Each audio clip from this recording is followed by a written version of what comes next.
Hello everyone, how are you all? I hope you all are fit and fine. आज का हमारा जो topic है वो है मोडाल्स, जो बहुत ज्यादा इंपॉर्टेंट है। अभी जो जनवरी में एग्जाम एस्टेट का होने वाला है, हर साल उसमें मोडाल्स से क्वेश्चन जरूर आते हैं। चलिए स्टार्ट करते हैं। सबसे पहले मोडाल्स क्या है? मेन वर्ब नहीं है, ये हेल्पिंग वर्ब है। जैसे is, am, are, was, were, has ये होते हैं, उसी तरह मोडाल्स भी एज अ हेल्पिंग वर्ब की तरह यूज होती है। उसके बाद इन्हें ही ऑक्सिलरी वर्ब भी कहा जाता है। दूसरी बात, मोडाल्स के साथ हमेशा ही वर्ब की फर्स्ट फॉर्म यूज होती है। मोडाल्स के साथ हमेशा ही वर्ब की फर्स्ट फॉर्म यूज होती है। ठीक है। अब मोडाल्स होते क्या है? मोडाल्स क्या होते हैं? मोडाल्स स्पीकर के मूड को बताता है। मोडाल्स क्या होते हैं? ये हमेशा ही स्पीकर के मूड को बताता है। जैसे हम एग्जाम्पल लिखते हैं,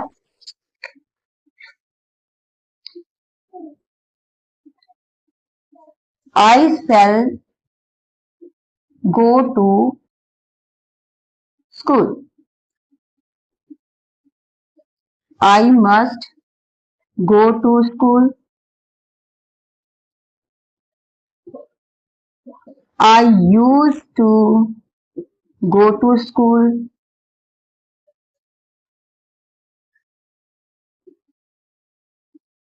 I should go to school.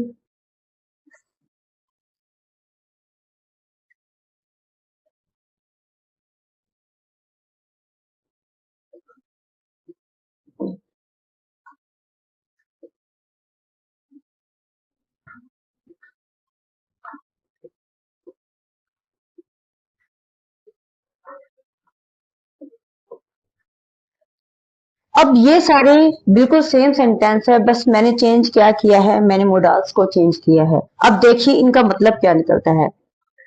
I shall go to school, मैं स्कूल जाऊंगा। I must go to school, मुझे कंपल्सरी है, स्कूल जाना ही जाना है। I use to go to school, मुझे हैबिट है स्कूल जाने की।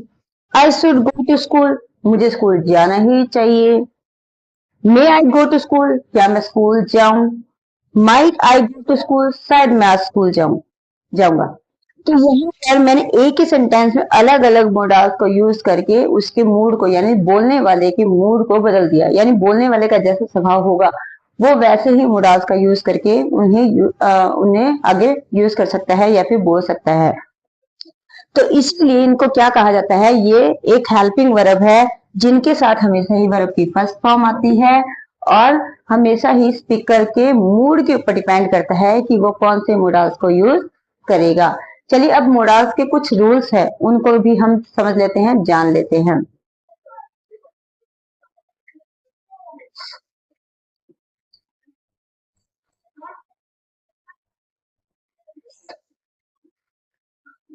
सबसे पहले स्टार्ट करते हैं विल से। विल और शैल दोनों के दोनों ही सिंपल फ्यूचर टेंस में यूज किए जाते हैं। अब लेते हैं विल को। तो विल पहले तो सबसे पहले यूज होता है सिंपल फ्यूचर टेंस में, और कहाँ यूज होता है? जैसे ही, शी, इट, एनी, इनके साथ हम विल का यूज करते हैं। अब जैसे यूज किया मैंने,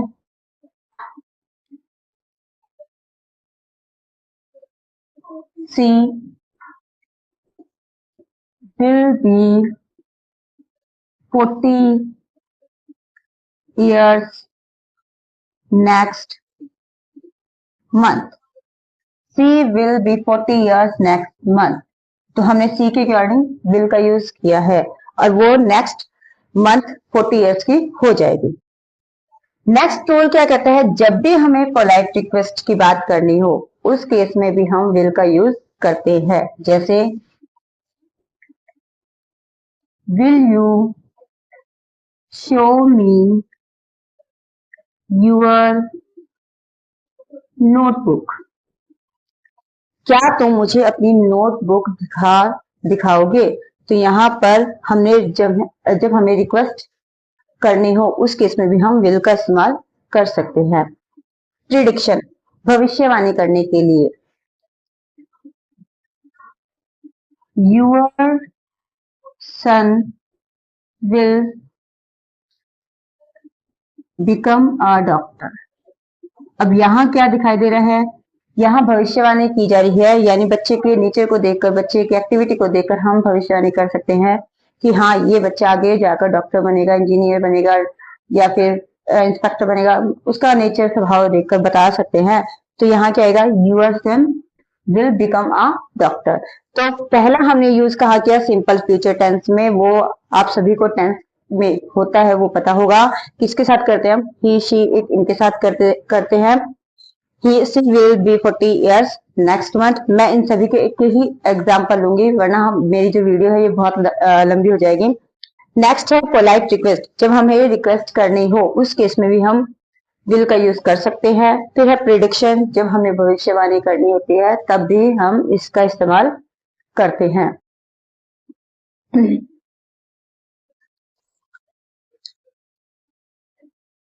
नेक्स्ट है वुड। अब वुड क्या है, विल का पास्ट है, तो पास्ट ऑफ विल, जैसे अब मैंने यहाँ पर she will be 40 years next month, मैं इसी का यूज करती हूँ। ही set to me,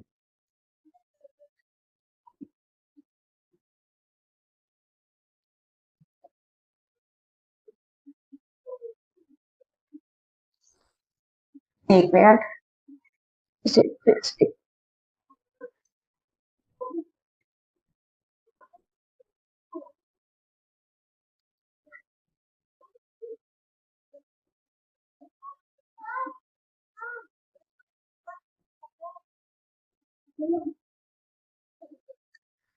told me. अब ये क्या है, ये पास्ट है। जब यहाँ पास्ट है तो हमें भी आगे पास्ट ही यूज करना होता है। अगर यहाँ प्रेजेंट है तो हमें प्रेजेंट यूज करना पड़ता है। तो हम जब हमें यहाँ ब्लैंक दिया जाए और ऐसा कोई सेंटेंस हो तो हम यहाँ पर विल यूज नहीं करेंगे, यहाँ हमें वुड ही करना पड़ेगा। क्यों, किसको देखकर, इसको देखकर, क्योंकि ये क्या है, पास्ट है। तो यहाँ पर भी हमें विल का वुड ही करना पड़ेगा। Next, hope plus wish. Would that I were a king, bird, aeroplane, कुछ भी, यानी वो विश जो होपलेस होती है, जिनको पूरा करना बिल्कुल भी पॉसिबल नहीं है। हम सिर्फ सोच सकते हैं काश में पक्षी होता, काश में ये जानवर होता तो मैं ऐसा करता वैसा करता, यानी वो इच्छाएं जो हम पूरी नहीं कर सकते, सिर्फ हम सोच ही सकते हैं। तो वहां पर हम क्या यूज करते हैं, वुड। और ये देखिए, आई के साथ अगर हम टेंस की बात करें तो आई के साथ हमेशा ही वॉज आता है, मगर यहाँ पर हमने आई के साथ वर यूज किया है। तो अगर टेंस के अकॉर्डिंग देखें तो ये आपका बनता है टेंस का रूल, और जब यहाँ पर अंडरलाइन मिले तो ये बनता है मोडाल्स का। तो यहाँ पर आई वर हमने इसलिए लिखा है क्योंकि ये ऐसी इच्छा है जो पूरी नहीं हो सकती। फिर पोलाइट रिक्वेस्ट, अब यहाँ पर भी मैंने पोलाइट रिक्वेस्ट की, यहाँ पर भी जब हमें ऑप्शन में वुड दिया, विल भी दिया हो, उस केस में हम प्रेफर वुड को ही करेंगे, यानी मोर पोलाइट के लिए हम वुड को ही इस्तेमाल करते हैं।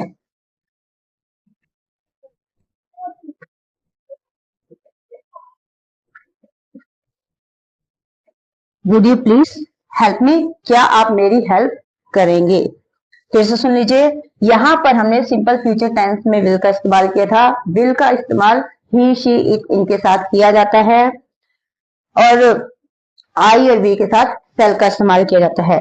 तो फ्यूचर टेंस में पोलाइट रिक्वेस्ट में विल का और वुड का दोनों का ही इस्तेमाल होता है, मगर दोनों ही अगर ऑप्शन में होते हैं तो हम वुड को ही प्रेफर करेंगे, वरना विल का भी और वुड का दोनों का यूज पोलाइट रिक्वेस्ट के लिए कर सकते हैं। फिर प्रेडिक्शन, जब हमें भविष्यवाणी करनी होती है उस केस में भी हम विल का यूज करते हैं। अब है जब हमें कोई पास्ट टेंस मिला है तो आगे अगर ब्लैंक है, मुडास भरना है, तो वहां पर हम विल ना भरकर वुड ही भरेंगे। नेक्स्ट है होपलेस विश, ऐसी इच्छा है जिनको पूरी करना पॉसिबल ही नहीं है, उस केस में हम वुड का इस्तेमाल करेंगे। पोलाइट रिक्वेस्ट, ये मैंने आपको बता दिया कि विल और वुड दोनों है तो हम वुड को ही प्रेफर करेंगे। आई होप आपको ये स्लाइड अच्छी तरह से समझ में आई होगी, जितने ये अभी दो पॉइंट ही समझाए हैं मैंने, अच्छी तरह से समझ में आया होगा।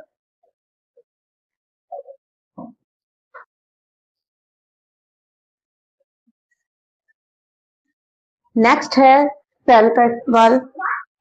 सेल सबसे पहले तो फ्यूचर टेंस में यूज किया जाता है और किसके साथ किया जाता है, आई और वी के साथ। जैसे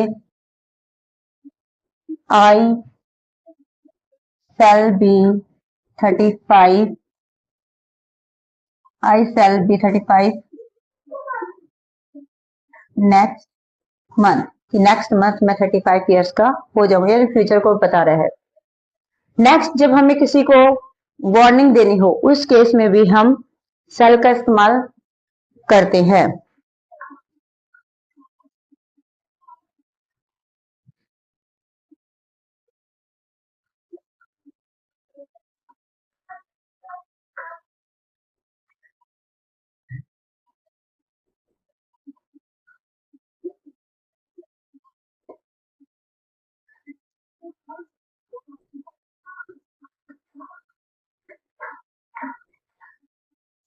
इफ यू रिमेन absent, अगर तुम ऐसे ही एब्सेंट रहे, your name shall be struck off, तो तुम्हारा नाम काट दिया जाएगा।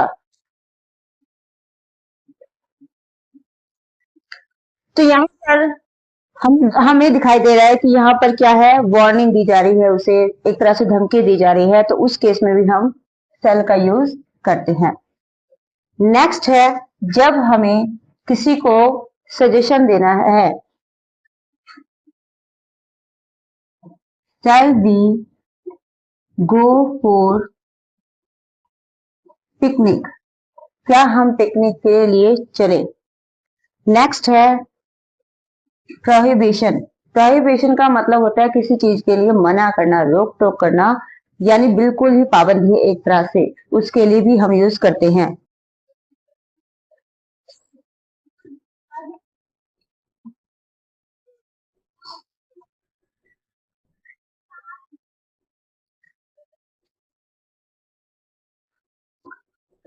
You shall not touch my phone, यानी यहाँ पर बोल दिया गया, साफ मना कर दिया गया भी तुम्हें मेरे फोन को टच नहीं करना है। फिर से देख लीजिए, जब भी फ्यूचर टेंस की बात हो और हमारा सब्जेक्ट आई और वी हो, उस केस में हम शैल का ही इस्तेमाल करेंगे। आई शैल बी 35 नेक्स्ट मंथ। ठीक है, जब हमें किसी को थ्रेट वार्निंग देनी होती है उस केस में भी हम शैल का इस्तेमाल करते हैं। यानी आपको ये ही पॉइंट इंपॉर्टेंट याद करने, एग्जाम्पल तो आपको वहां पर मिलेगा ही मिलेगा, बस आपको उन एग्जाम्पल को देखकर पहचान करनी आनी चाहिए भाई हाँ यहाँ पर वार्निंग दी जा रही है, रिक्वेस्ट हो रही है, सजेशन दिया जा रहा है, क्या है, उसके अकॉर्डिंग आपको ये फिल करने आ जाएंगे। यानी इंपॉर्टेंट यही पॉइंट है, ये इनका तो कोई रूल ही नहीं बताया, ये तो सिर्फ समझाने के लिए आपको बताया जा रहा है। आगे suggestion, shall we go for picnic, जब मना करना हो, you shall not touch my phone, यानी तुम्हें बिल्कुल मना कर दिया गया मेरा फोन टच नहीं करना। आगे है शुड। सबसे पहली बात, ये क्या है, पास्ट ऑफ शैल है, तो वही हम सेम वही एग्जांपल लेते हैं।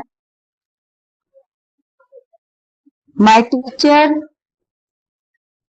सेड दैट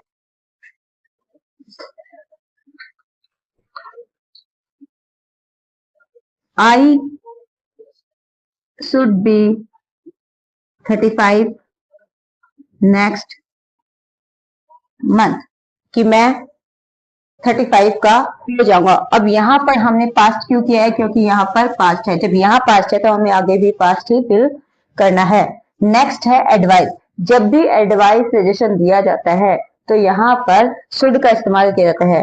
ये मतलब यहाँ पर शुड का भी इस्तेमाल होता है, मस्ट का भी इस्तेमाल होता है, यूज टू उसका ऑट टू का भी इस्तेमाल होता है, कई चीजों का इस्तेमाल होता है। अब आगे जब हम एक्सरसाइज करेंगे तब मैं आपको क्लियर बताऊंगी कि कैसे क्या यूज करना है। You should work hard. अब यहाँ पर हमें दिखाई दे रहा है भाई हाँ, यहाँ किसी को हम सलाह ही दे रहे हैं कि भाई तुम्हें मेहनत करनी चाहिए, तुम्हें पढ़ना चाहिए, तुम्हें जल्दी उठना चाहिए।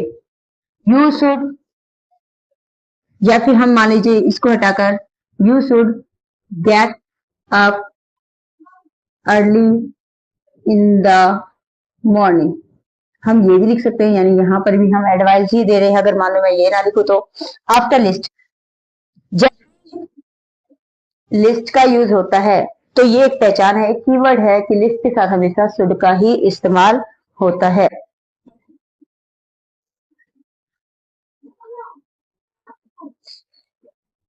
Work hard, list, you should fail. कठिन मेहनत करो वरना फेल हो जाओगे। यूं देखे तो यहाँ पर भी हम एडवाइस ही दे रहे हैं उसको। मोरल ड्यूटी,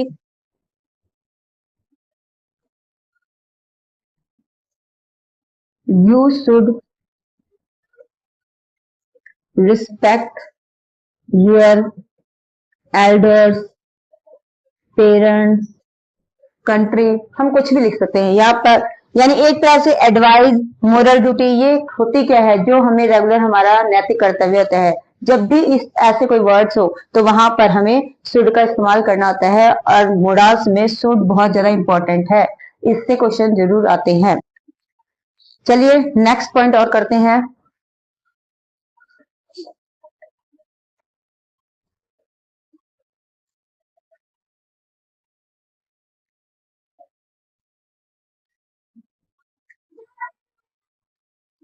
नेक्स्ट है कैन का यूज।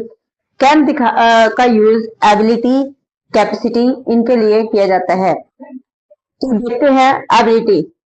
अब एबिलिटी वो फिजिकली भी हो सकती है, मेंटली भी हो सकती है, कोई भी एबिलिटी हो सकती है। जैसे my grandfather can speak Tamil. अब मेरे फादर तमिल बोल सकते हैं, तो ये उनकी एबिलिटी है। Permission, can I come in.